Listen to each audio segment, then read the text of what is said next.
Après Tanger l'an dernier, c'est Agadir qui a accueilli cette année le Grand Prix Maroc Innovation. Et organisé par LCI et la RAM, cette distinction récompense les entreprises marocaines dynamiques dans l'Hexagone. Symbole même des liens qui existent entre Paris et Rabat, le partenariat RAM-LCI part d'une envie commune, faire connaître la compétitivité de l'économie marocaine et mettre en lumière le Maroc qui s'exporte avec succès. Seder Benzina a assisté hier à la remise des prix. Le récit est de Toliassouf.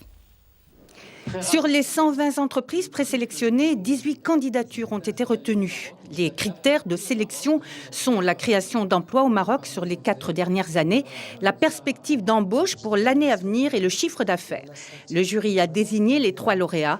Le Grand Prix Maroc a été remis à l'entreprise la plus innovante et le prix de la performance à ses 2 dauphines. J'ai déjà une équipe motivée qui est obligée de faire des efforts parce que nous avons mis beaucoup de contrats en place ces derniers temps et ils ont beaucoup travaillé, ils ont fait beaucoup d'efforts.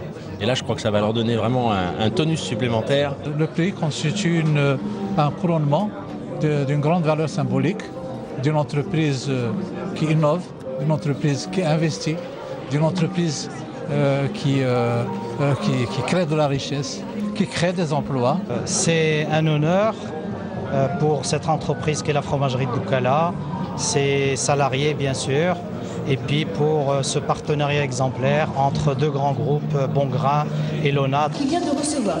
Les 3 prix ont été décernés à des entreprises donc méritantes qui ont aussi dynamisé le flux entre la France et le Maroc. Pour les organisateurs, l'économie est également un moyen de rapprocher les peuples et cette manifestation peut, disent-ils, à un niveau modeste, avoir cette ambition. Nous allons faire des reportages, nous allons montrer ce qu'elles ont fait, nous allons diffuser ces reportages en France. Et mon Dieu, si quelques chefs d'entreprise français se disent « Ah, mais c'est formidable, pourquoi pas ?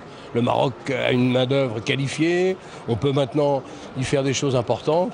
Pourquoi pas aller voir ? Pourquoi pas essayer de se rendre compte sur place s'il n'y a pas moyen de créer quelque chose ?